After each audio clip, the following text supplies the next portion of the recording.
நம்ம உணவுல சர்க்கரை அளவை கட்டுப்படுத்தி ஆரோக்கியமான உணவை சமைக்க மிக சிறந்தது அல்ட்ராவின் டயட் குக்கர். அல்ட்ரா என்றால் ஆரோக்கியம். ஆயில் புல்லிங் அது எப்படி பண்ணுறது? காலை எழுந்ததும் எதுவும் சாப்பிடாமல் இதயம் வளத்தை வாயில ஊத்தி நல்லா கொப்பளிக்கணும். அப்புறம் அதை துப்பிடணும். இதுதான் ஆயில் புல்லிங்.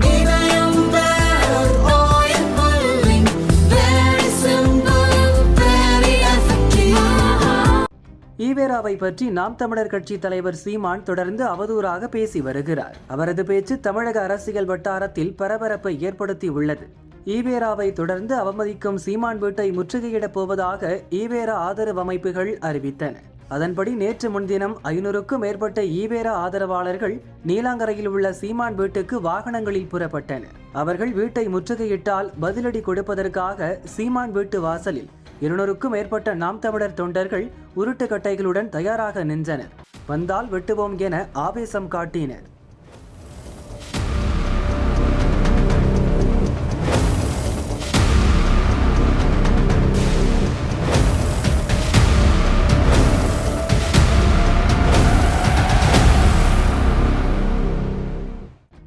இருதரப்பும் நேருக்கு நேர் சந்தித்தால் மோதல் ஏற்படும் என்பதை முன்கூட்டியே யூகித்த போலீசார் ஈவேரா ஆதரவாளர்களை 1 கிலோமீட்டர் தூரத்துக்கு முன்னாலேயே தடுத்து நிறுத்தினர். இதனால் அந்த இடத்திலேயே ஈவேரா ஆதரவாளர்கள் சீமானை கண்டித்து ஆர்ப்பாட்டம் நடத்தினர். சீமான் உருவப்படத்துக்கு தீ வைத்தும் செருப்பால் அடித்தும் தங்கள் எதிர்ப்பை காட்டினர். சாலை மறியலில் ஈடுபட்டவர்களை போலீசார் கைது செய்தனர்.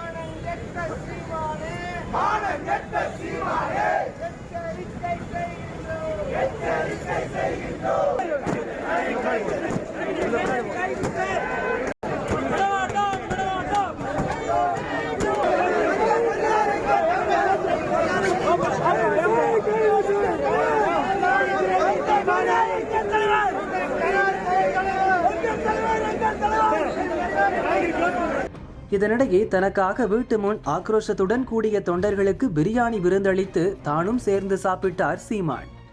ஈவேரா ஆதரவாளர்கள் ஆர்ப்பாட்டம், சீமான் வீட்டு முன் குவிந்த கூட்டம் என கிழக்கு கடற்கரை சாலையே அன்றைய தினம் அல்லல் பட்டது. கிட்டத்தட்ட 1000 போலீசார் நீலாங்கரை பாலவாக்கம் பகுதியில் வழிநெடுக குவிக்கப்பட்டிருந்தனர். இந்நிலையில் உருட்டு கட்டைகளுடன் தொண்டர்களை கூட்டியதாக சீமான் மீது நீலாங்கரை போலீசார் வழக்கு பதிவு செய்துள்ளனர். சட்டவிரோதமாக கூடுதல், மிரட்டல் விடுத்தல், ஆபாசமாக பேசுதல், அச்சுறுத்தும் வகையில் நடந்து கொள்ளுதல் ஆகிய 4 பிரிவுகளின் கீழ் போலீசார் வழக்கு பதிவு செய்தனர். உருட்டு கட்டைகளுடன் திரண்ட நாம் தமிழர் கட்சியை சேர்ந்த 150 ஆண்கள், 30 பெண்கள் மீதும் போலீசார் வழக்கு பதிவு செய்துள்ளனர். சீமானை கண்டித்து போராட்டம் நடத்திய ஈவேரா ஆதரவாளர்கள் மீதும் நீலாங்கரை போலீசார் ஏற்கனவே வழக்கு பதிவு செய்தனர் என்பது குறிப்பிடத்தக்கது.